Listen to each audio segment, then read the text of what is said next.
എല്ലാവർക്കും good morning. ആദ്യമായി biology science എടുത്തവർക്ക് ഏതെല്ലാം വിഷയങ്ങളാണ് പഠിക്കേണ്ടത് എന്ന് നോക്കാം. ഒന്ന്, ഇംഗ്ലീഷ്. രണ്ട്, സെക്കൻഡ് ലാംഗ്വേജ്. ഈ സെക്കൻഡ് ലാംഗ്വേജ് മലയാളമുണ്ട്, ഹിന്ദിയുണ്ട്, അല്ലെങ്കിൽ സംസ്കൃതമുണ്ട്. പിന്നെ 3, ഫിസിക്സ്. 4, കെമിസ്ട്രി. 5, മാത്തമാറ്റിക്സ്. 6, ബയോളജി. 6 വിഷയങ്ങളാണ് നിങ്ങൾക്ക് പഠിക്കാനുള്ളത്. ഇപ്പം ഇതിൽ നമുക്ക് ബയോളജിയെക്കുറിച്ച് നോക്കാം. ബയോളജിയിൽ 2 ഭാഗങ്ങളുണ്ട്. ഒന്ന് ബോട്ടണി, മറ്റേത് സുവോളജി. ബോട്ടണിയിൽ 11 ചാപ്റ്റർ, സുവോളജിയിൽ 11 ചാപ്റ്റർ. അങ്ങനെ ആകെ 22 ചാപ്റ്ററാണ് ബയോളജിയിൽ ഉള്ളത്.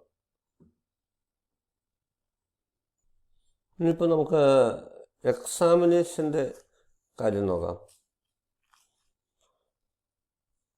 എക്സാമിനേഷനിൽ ക്വസ്റ്റ്യൻ പേപ്പറിൽ ആദ്യം ബോട്ടണിയാണ് ഉള്ളത്. ബോട്ടണി എക്സാമാണുള്ളത്. അതായത് പാർട്ട് എ. അതിൻ്റെ സമയം 60 മിനിറ്റാണ്. അപ്പോൾ അതിന് 10 മിനിറ്റ് കൂൾ ഓഫ് ടൈമുണ്ട്. അതിനുശേഷം 5 മിനിറ്റ് നോക്കൂ, പ്രിപ്പറേറ്ററി ടൈമുണ്ട് 5 മിനിറ്റ്. അതിനുശേഷം വീണ്ടും 10 മിനിറ്റ് കൂൾ ഓഫ് ടൈമുണ്ട്. അതിനുശേഷമാണ് സുവോളജി എക്സാം. അത് 60 മിനിറ്റാണ്.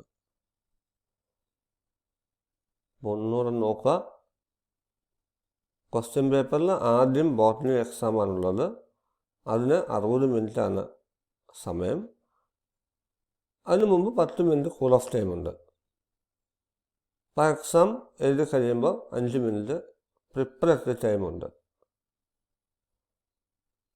പിന്നെ വീണ്ടും 10 മിനിറ്റ് കൂൾ ഓഫ് ടൈം. അതിനുശേഷമാണ് സുവോളജി എക്സാം. അത് 60 മിനിറ്റ്.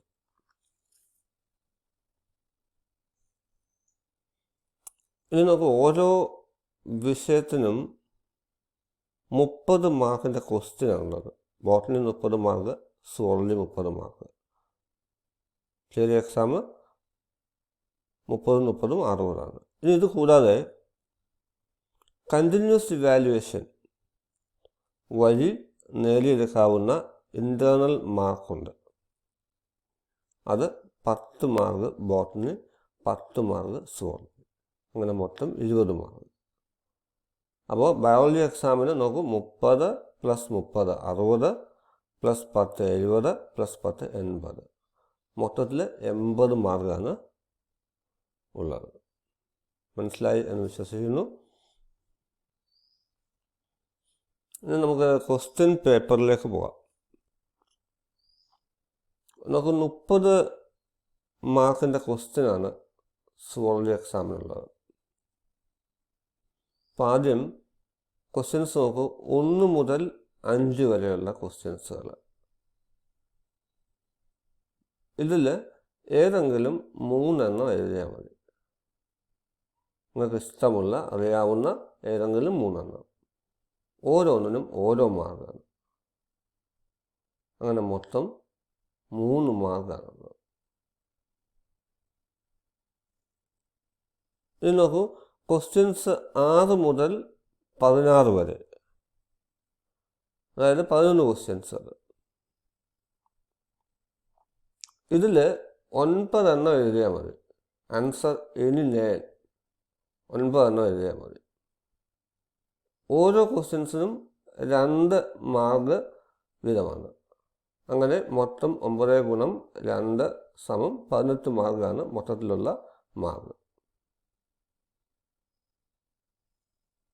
ഇനി മൂന്നാമത് നോക്കൂ, മൂന്നാമത്തെ പാർട്ട് നോക്കൂ. 17 മുതൽ ക്വസ്റ്റ്യൻസ് 17 മുതൽ 20 വരെ.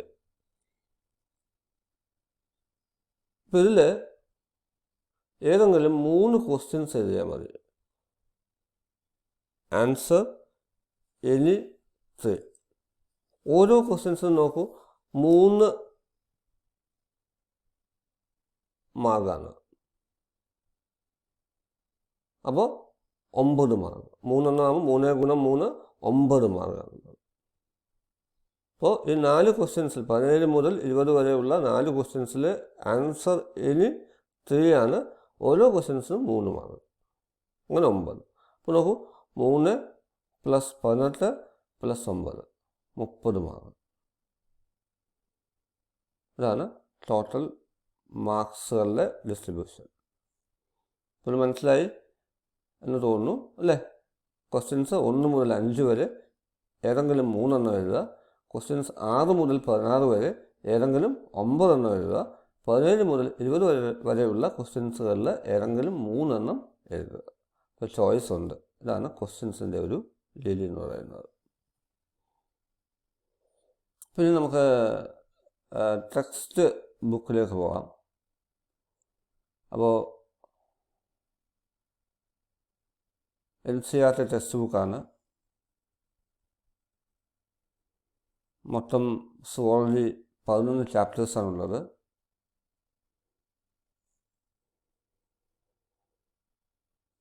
അപ്പോൾ നോക്കൂ, ഒന്നാമത്തെ ചാപ്റ്റർ ഏതാണെന്ന് നമുക്കൊന്ന് നോക്കാം.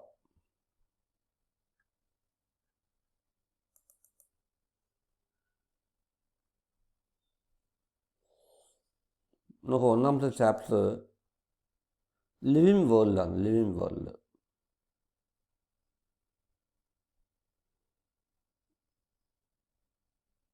ഇത് എന്താണ് ലിവിങ് വേൾഡ് നിങ്ങൾക്ക് ഉള്ളതെന്ന് ചോദിച്ചാൽ, ഒന്ന് ജീവന് ഉള്ളതിൻ്റെ സ്വഭാവങ്ങളുണ്ട് അതിനകത്ത്. പിന്നെ ജൈവ വൈവിധ്യങ്ങളുണ്ട്. അതേപോലെ ബയോണോമിയൽ നോമൻക്ലേച്ചർ, പിന്നെ ടാക്സോണമി, ഇതേപോലെയുള്ള ഭാഗങ്ങളാണ് നമുക്കുള്ളത്.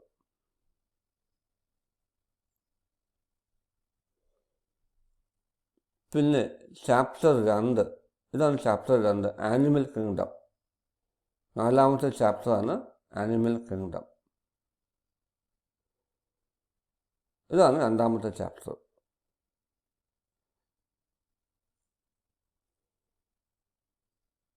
ഇതിൽ ഡിഫറെൻ്റ് ടൈപ്സ് ഓഫ് ആനിമൽസ് ഉണ്ട് അതിനകത്ത്. പിന്നെ നമുക്കുള്ളത് ക്ലാസിഫിക്കേഷൻ ഓഫ് ആനിമൽസ്. ഇതാണ് ആനിമൽ കിങ്ഡത്തിൽ നിങ്ങൾക്ക് ഉള്ളത്.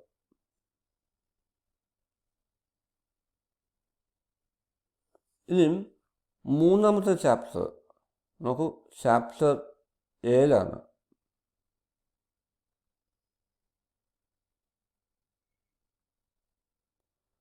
Structural organisation in animals.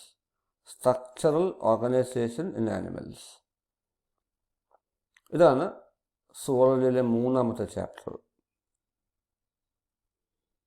ഇപ്പോൾ ഇതിൽ ആനിമൽ ടിഷ്യൂസിനെ കുറിച്ചാണ് പറയുന്നത്. Animal tissues.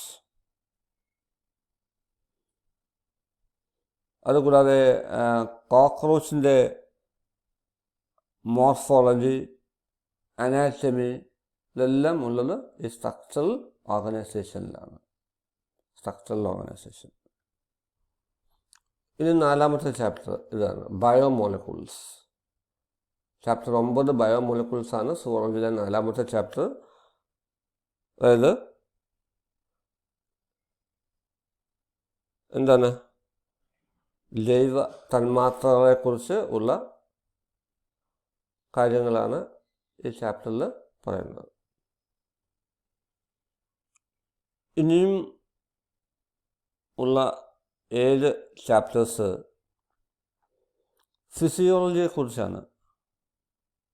ഫിസിയോളജി എന്താണെന്ന് നമുക്കറിയാം.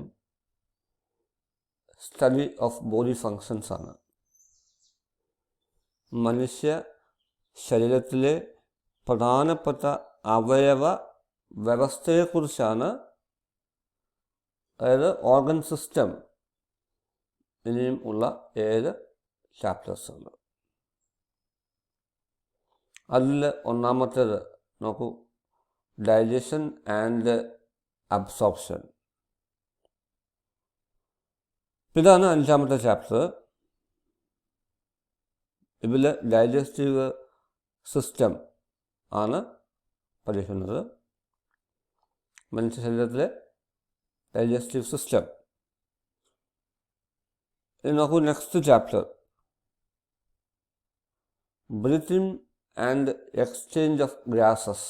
Breathing and exchange of gases.